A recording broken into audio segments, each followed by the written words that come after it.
রহমান সাহেব এবার বিএনপি ক্ষমতায় গেলে 31 দফা দিয়েছে।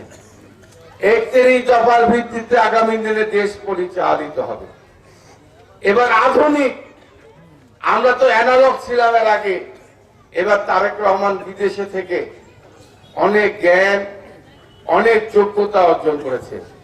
উনি বলেছেন এই যে ফ্যামিলি কার্ড, এই যে আমার মা বোনদের জন্য উনি ফ্যামিলি কার্ড, এই যে ফ্যামিলি কার্ড দেখছেন না, এই যে মায়ের ছবি থাকবে একটা পরিবারে তো আগে কার্ড থাকতো কার নামে, বাপের নামে, অভিভাবকের নামে, আর এখন এই কার্ড হবে মায়ের নামে। পরিবারে যিনি অভিভাবক উনি মেয়েদেরকে গুরুত্ব দিয়েছেন, আমার মা বোনকে গুরুত্ব দিয়েছেন। এই যে কার্ড প্রত্যেকটা ঘরে বিএনপি ক্ষমতায় গেলে এই ফ্যামিলি কার্ড দিয়ে কি হবে?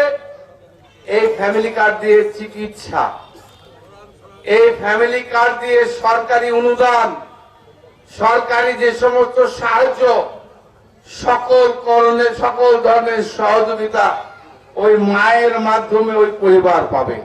তারেক রহমান সাহেব এবার ক্ষমতা গেলে এই কার্ডের মাধ্যমে এই দেশের গ্রাম বাংলার মানুষের ভাগ্যের পরিবর্তনের জন্য উনি কাজ করবে। আমাদের তারেক রহমান সাহেব এবার বিএনপি ক্ষমতায় গেলে 31 দফা দিয়েছে। 31 দফার ভিত্তিতে আগামী দিনে দেশ পরিচালিত হবে।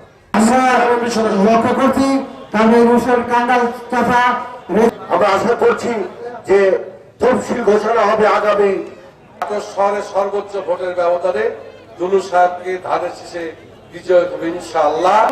উপজেলা নির্বাচন পরিচালনা কমিটির যুগ্ম আহ্বায়ক আবুল কালাম। আমি কোনো কথা বলবো না। আমি আমার প্রিয় নেতা জননেতা আমাদের প্রতি